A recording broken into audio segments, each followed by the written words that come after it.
Shalom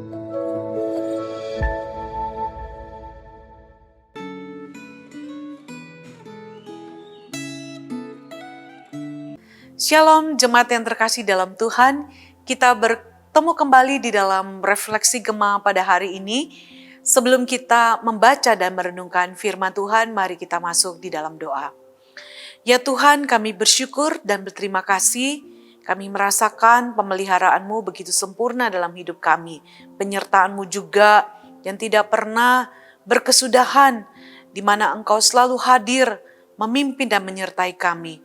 Karena itu ya Tuhan, saat ini kami rindu firman Tuhan kembali menyapa kami, untuk sehingga kami dapat mengerti apa yang menjadi kehendak Tuhan dan kami belajar untuk melakukannya dalam hidup kami. Karena itu kami serahkan waktu ini, berbicaralah pada kami. Dalam nama Tuhan Yesus kami berdoa, amin. Saudara, refleksi Gema kita pada hari ini diambil dari Bilangan pasal yang ke-9, ayat yang pertama hingga yang ke-23. Tetapi saudara, kita tidak akan membaca secara menyeluruh, tetapi saya terus menghimbau saudara untuk membaca secara menyeluruh bagian firman Tuhan ini. Kita hanya akan baca dari ayat yang pertama hingga yang keempat. Saya akan bacakan bagi saudara-saudara sekalian. Demikian firman Tuhan. Tuhan berfirman kepada Musa di padang gurun Sinai, pada bulan yang pertama tahun yang kedua sesudah mereka keluar dari tanah Mesir. Orang Israel harus merayakan Paskah pada waktunya.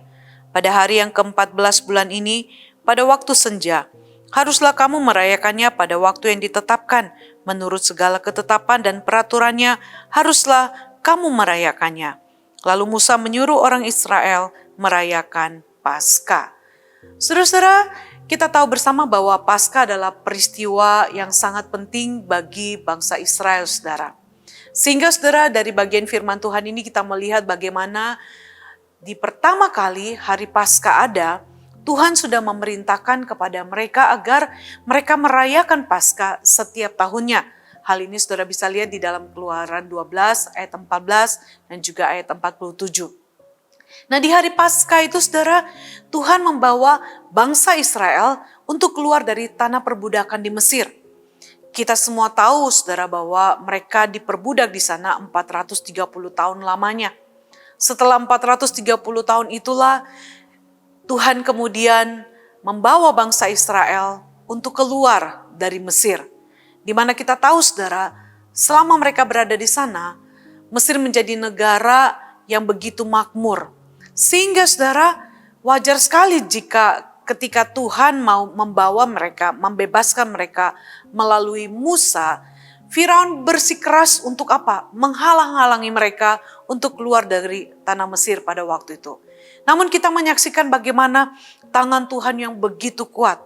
Tuhan membawa bangsa Israel keluar dari Mesir. Kita melihat dan menyaksikan bagaimana 10 tulah, terbelahnya laut Teberau, serta kehadiran tiang awan dan tiang api yang merupakan bukti kehadiran dan kehebatan Tuhan yang sudah membebaskan mereka dari tempat perbudakan di Mesir. Nah, oleh sebab itu saudara, berdasarkan hal inilah saudara, sehingga Tuhan menghendaki agar mereka senantiasa merayakan Paskah, atau Paskah menjadi satu bagian di dalam hidup mereka untuk mereka rayakan, karena mengingat bagaimana Tuhan telah membebaskan mereka dari perbudakan pada waktu itu. Hal ini jelas di dalam ayat 2 tadi yang kita sudah baca. Dan menarik sekali saudara bahwa di dalam bagian firman Tuhan ini secara menyeluruh jika saudara membaca saudara, ternyata Tuhan juga memberikan ada sedikit kompromi ya saudara ya, bagi mereka yang karena kondisi tertentu, yaitu kondisi najis yang tidak dapat merayakan Paskah pada waktunya. Untuk apa? Untuk mereka sebenarnya tetap bisa merayakan, tetapi harus mengundurkan waktu perayaan Paskah sebulan setelah itu. Ada di dalam ayat yang ke-11.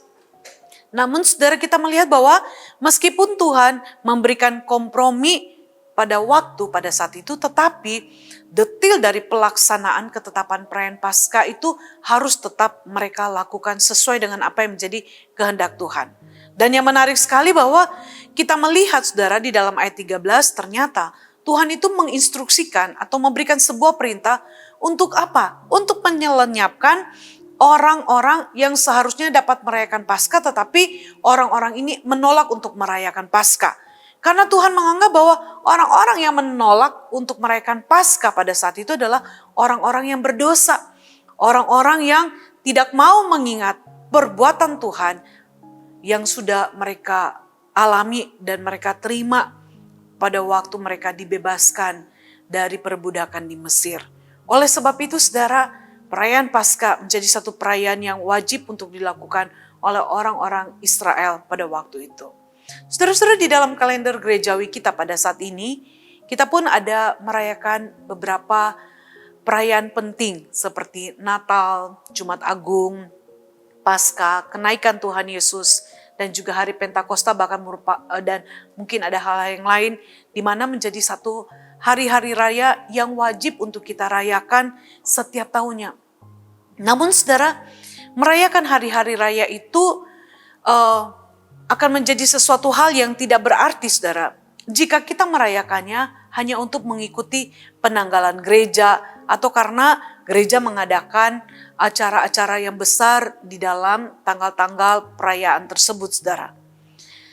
Setiap perayaan-perayaan itu seharusnya kita lakukan untuk apa? Untuk mengingat akan apa yang telah Tuhan lakukan dalam kehidupan kita, bukan? Kita harus memaknainya dengan sungguh-sungguh.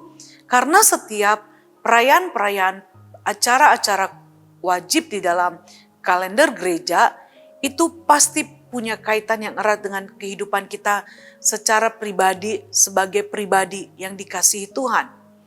Di dalam perjalanan iman kita sebagai orang percaya, tentunya kita juga yang berkaitan dengan apa yang kita baca pasti punya pengalaman Paskah, di mana sebelum kita menerima Tuhan Yesus dalam kehidupan kita, kita ini adalah orang-orang yang saudara diperbudak oleh dosa. Diperbudak, dibelenggu, dan membuat kita saudara sungguh tidak berdaya dengan kehidupan kita secara pribadi. Namun di dalam kasih dan anugerah Tuhan yang begitu besar, ketika Tuhan menyatakan dirinya kepada kita saudara, dan kita mau percaya dan menerima dia secara pribadi, kita menjadi pribadi yang dibebaskan dari dosa, dibebaskan dari perbudakan, belenggu dosa yang begitu mengerikan yang dapat membawa kita kepada maut. Oleh sebab itu saudara, seharusnya ketika kita merayakan hari besar itu, di samping hari raya yang ditetapkan oleh gereja, dalam hal ini hari Paskah, Natal dan sebagainya, maka kita sebagai orang-orang yang percaya, kita harus menjadi orang-orang yang sama seperti bangsa Israel yang diminta oleh Tuhan bahwa di dalam perayaan itu untuk mengingat karya Tuhan secara pribadi dalam kehidupan kita. Jangan menjadikan momen-momen itu menjadi hanya momen yang dimana kita mau menerima euforianya saja, atau kesukaannya saja, pestanya saja, atau sesuatu acara yang begitu luar biasa saja. Tetapi seharusnya setiap momen di dalam penanggalan gereja, seperti yang tadi sudah saya sebutkan, yaitu mulai dari Natal, kemudian Jumat Agung, Paskah, kenaikan Tuhan Yesus, bahkan Pentakosta, itu menjadi satu momen-momen di mana kita melihat kembali betapa luar biasanya kasih Allah dalam kehidupan kita.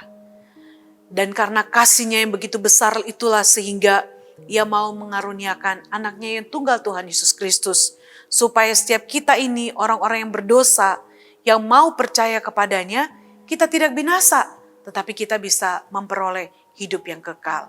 Oleh sebab itu mari saudara, mulai saat ini, setiap kita, ketika kita kembali merayakan acara-acara khusus itu, kita betul-betul menjadikan momen-momen khusus itu menjadi momen di mana kita kembali melihat karya Allah yang begitu besar dalam kehidupan kita. Sehingga kita menjadi pribadi-pribadi yang terus mau hidup di dalam anugerah Tuhan yang sudah dinyatakan dalam kehidupan kita. Dan kehidupan kita pun pasti akan dapat memuliakan nama Tuhan. Amin. Mari kita berdoa. Tuhan, terima kasih di mana setiap perayaan khusus di dalam penanggalan gereja yang boleh ada yang kami rayakan setiap tahunnya, Itu menjadi satu momen-momen yang sangat indah, yang penting untuk kami kembali mengingat akan perbuatan Tuhan. Karena itu ya Tuhan, biarlah momen-momen itu bukan hanya sekedar momen yang dirayakan setiap tahun, tetapi menjadi momen-momen di mana kami mengingat akan diri kami juga sama seperti orang-orang Israel yang diperbudak dan dibelenggu dosa. Namun karena Tuhan mengasihi kami dibebaskan dan kami boleh menerima hidup yang kekal. Karena itu tolong kami Tuhan untuk sungguh-sungguh terus memaknai karya-Mu, perbuatan-Mu yang ajaib, kasih-Mu dalam kehidupan kami, sehingga kami dapat hidup memuliakan-Mu setiap saat.